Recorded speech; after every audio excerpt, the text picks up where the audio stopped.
17 તારીખે થવાની. ના 17 તારીખે પ્રોસેસ આજે પૂરી થશે, પણ આ પ્રોસેસ જે કરી તેમાં આ 10 થી 15,000 ફોર્મ આખા જિલ્લામાં આવ્યા છે, ગયા કઈ મેન અમારો આનું તમે નિરાકરણ તમે પહેલા સાહેબ આ તમામ અધિકારીઓ નાંદોદના પ્રાંત અધિકારી છે, આ ડેડિયાપાડાના પ્રાંત અધિકારી સાહેબ શ્રી છે, તમામ અહીંયા ગાડી ઉપસ્થિત છે.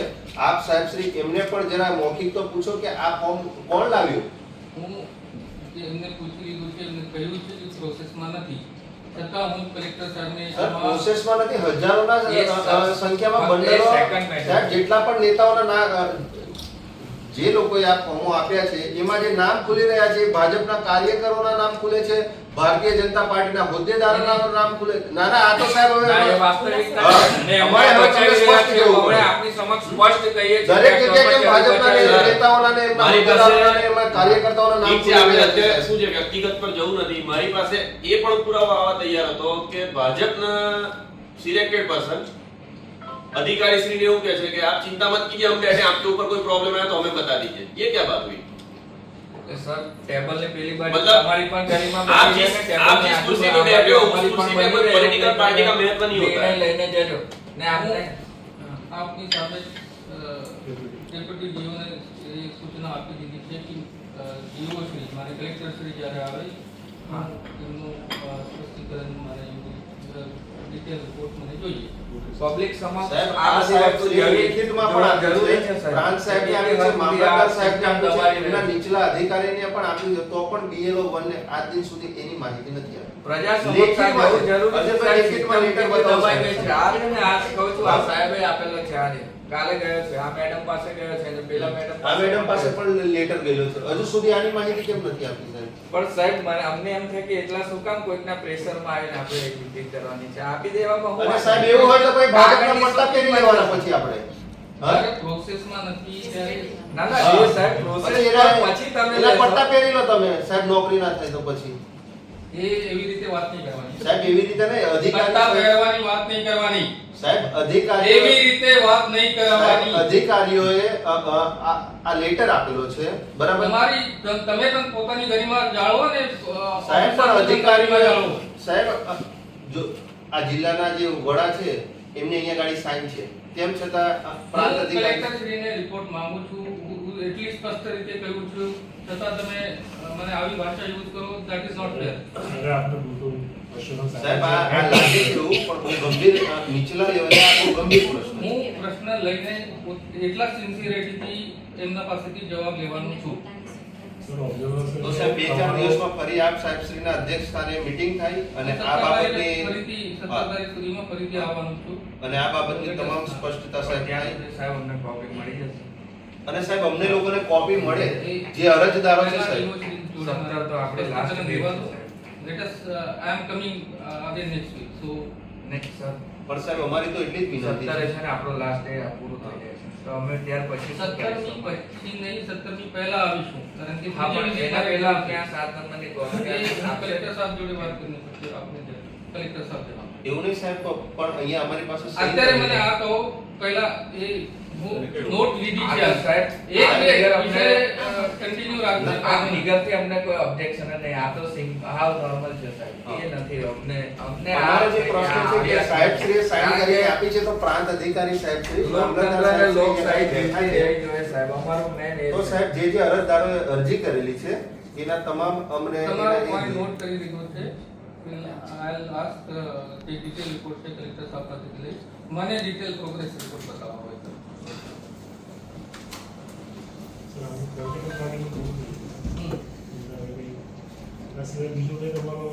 ના અમારો મેઇન પ્રશ્ન આ છે કે આટલા બધા ફોર્મ ક્યાંથી આવે? આપણા ચૂંટણી અધિકારી આ બાબતે શું એક્શન લીધી? અમે છેલ્લા 27-28 તારીખથી અમે તમામ માહિતી માંગીએ છીએ. આ અર્જુનભાઈ અમારા BLO 1 છે એ છેલ્લા 23 તારીખથી ત્યાં ગાડી પ્રાંત કચેરીએ જાય છે, મામલતદાર કચેરીએ જાય છે, અહીંયા ગાડી પણ જિલ્લાના જે અધિકારી છે એ સાહેબશ્રીને પણ રૂબરૂ મળ્યા છે, એમની પાસે લેખિત માહિતી માંગી છે. આજે અમે નેશનલ પાર્ટીના પ્રતિનિધિ હોવા છતાં અને અમારા BLO 1 હોવા છતાં અમને આજ દિન સુધી આ તમામની માહિતી મળી નથી. એ બાબતે આપ સાહેબશ્રીઓ અમને જરા સ્પષ્ટતા કરો. એ મારે આ જવાની પણ સાહેબ પ્રોપર થાય છે સાહેબ તમે આ જોવો છો, પણ જે પ્રશ્ન છે, જે ગ્રાઉન્ડ પર પ્રશ્ન છે, અરજીઓ આપી કોણે? પ્રોસેસ જે છે એ બરાબર થઈ ગઈ નથી. સાહેબ એટલે અરજીઓ આપી કોણે? સાહેબ તમે પણ આપ સચિવ સાહેબ છો, તમે આ બરાબર કહો છો બરાબર. મેં એમ કહું આપને આ સિસ્ટમના તંત્રના ભાગરૂપે નીચેના ટેબલ પર ખોટા પેપર રિસીવ થયા એના પર શું એક્શન લેશો આપ સાહેબ? અમને માત્ર એ જણાવો, એ કોણ આપી ગયું તો કે નથી આપી ગયું. અમારી સ્પષ્ટ રજૂઆત છે તમને કે આપના કર્મચારીઓ પાસે જે જીપીએસસી ક્લિયર કરીને બેઠા છે એવા કર્મચારીઓ પેપર રિસીવ કર્યા છે. સ્પષ્ટીકરણ હા, એ પેપર સાચા રિસીવ કર્યા કે ખોટા એ તમે ખાલી ક્લિયર તમે સર આ પ્રોસેસ થી અમને કોઈ નથી તો અમને પણ ખ્યાલ છે કે પછી તો જેટલા માણસો બહાર આવશે તો મીડિયામાં હાઇલાઇટ થશે કે ભાઈ એ હયાત છે ને કાઢી નાખી. હજુ સુધી उसके बारे में આવી हम प्रॉपर फॉलो करते વન બાય વન કહું ના. નર્મદા જિલ્લાના उसके बारे में हम प्रॉपर फॉलो करते गए. लास्ट में जब कलेक्टर साहब के पास बात पहुंची तो हमको नीचे के अधिकारी के मतलब उनकी तरफ से ऐसा जवाब मिला है कि अभी कोई भी डिस्ट्रिक्ट का ऐसा इश्यू नहीं किया इसलिए हम पहल नहीं करेंगे. ये कहाँ की बात हो गई? इसमें पहल की कहाँ बात हो गई? मतलब कोई और डिस्ट्रिक्ट काम लेके आएंगे तो आप दोगे, ये बात पक्की हुई इनडायरेक्टली. આખા જિલ્લામાં 10 થી 15,000 અરજીઓ આ ફોર્મ નંબર 7 ની આવી. એ અરજી फॉर एग्जांपल भरूच डिस्ट्रिक्ट है, અરજદાર પણ છે, भरूच डिस्ट्रिक्ट का જાણવાનું एग्जांपल જાણવાનું સાહેબ અમારો હક છે. અમને અમે નેશનલ પાર્ટીમાંથી આવે કોઈ છે. કાર્યવાહી થઈ નથી ને. ના પણ એ અરજદાર કોણ છે સાહેબ? એની તો અમને માહિતી આપો. 10-15,000 છે આવું ફ્રોડ આખા હું જિલ્લામાં. લખીને આપું છું અત્યારે કે આ 1.5 લાખ કાઢી નાખો. કાઢી નાખશે કોઈ? નહીં કાઢે. એવું કેવી રીતે પોસિબલ છે? ये तो सर हम भी जानते हैं जिसकी એવું लाइक है उसकी बहस हम भी કોઈના પર समझते हैं ये बात પ્રશ્ન को. ચિહ્ન ઊભો કરી દેવાનો. पर हमारे साथ जो समर्थक जुड़े उनको भी हम सेटिस्फाइड कर पाए एज अ लीडर. આ તો અમને એવું લાગે કે Very કોઈને sure. કોઈને બચાવી રહ્યું છે, કોઈનો ફીવર અને કરી સાહેબ રહ્યું અમે છે. માહિતી માંગવા જઈએ તો 1.5 થી 2.5 વાગ્યાની ટેબલો બધી ખુરશીઓ ખાલી. ઓફિસ જ ખાલી થઈ જાય હે આખી ઓફિસ ખાલી. તમે જુઓ અમારા વિડિયો સોશિયલ મીડિયા પર ફરી રહ્યા છે. આ 7 નંબર એવો મુદ્દો છે કે આયો ક્યાંથી, કોણ આપ્યું, અમને તો એ જાણવું છે સાહેબ. આ તો થવાનું છે, અમને ખ્યાલ છે. આપણા નર્મદા જિલ્લાના બીઓલ હોય સાહેબ, એક નંબર કામ કર્યું છે. 3 વારનો રૂલ્સ હતો કે 3 વાર જઈને વેરીફાઈ કરવાનું. એ બીએલઓ બધા 3 વાર નહીં સાહેબ, નિયમ છોડીને 10 વાર ઘરે વેરીફાઈ કરવા ગયા કે મતદાર છે કે નહીં. 10 વાર ગયા છે. ગમે ત્યાં સોર્સિસ બી લગાયા છે. ઘણા તો કોઈને ઓળખે નહીં ને તો બીજા સોર્સિસ લગાવીને બી એની ખાતરી કરી છે.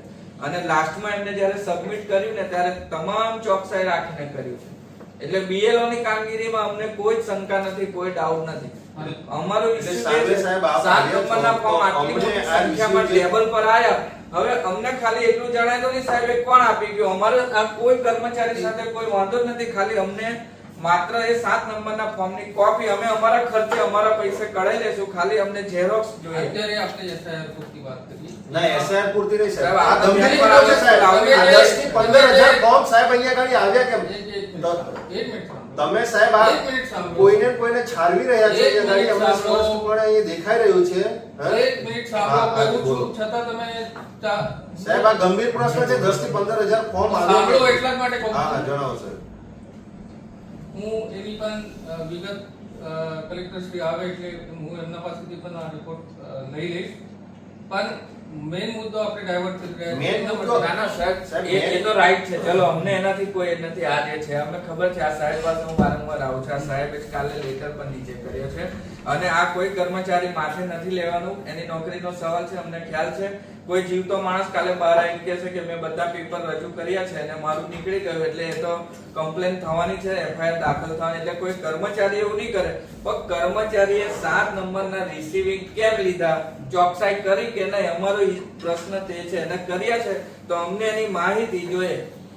કારણ કે આટલી મોટી तो સંખ્યામાં सर लिया तो वो સરકારી काम किसका है? કચેરીની બહાર 7 અમારા नंबर फॉर्म માણસો હોય એ છે. વિગત મારે સાહેબ, ખાલી- જેટલા હવે પણ લોકો તમારી આગેવાનીમાં આપ અર્જુનભાઈ. સૂચના આપી દો કે આ લોકોને કાગળની अर्जुन કોપી भाई આપી દો ને એ બીજું શું માંગે? अर्जुन भाई एक मिनट. और वो सर 7 नंबर फॉर्म पहुंचाने का काम किसका है? बीएलओ का है या कोई पॉलिटिकल लीडर का है? अगर मान लो कि मेरे को किसी के अगेंस्ट में ऑपोज है कि इनका नाम निकाल दो तो मैं मेरे बीएलओ को दूंगा या मैं खुद जाके मामलतदार में दे दूंगा? માનો ભાઈ એમાં एक એક जाति નાગરિકે दुश्मनी બીજા નાગરિકને जाति दुश्मनी ઓફિસ निकालने के આપી लिए अगर वो मामलतदार रिसीव कर ले एक बात है.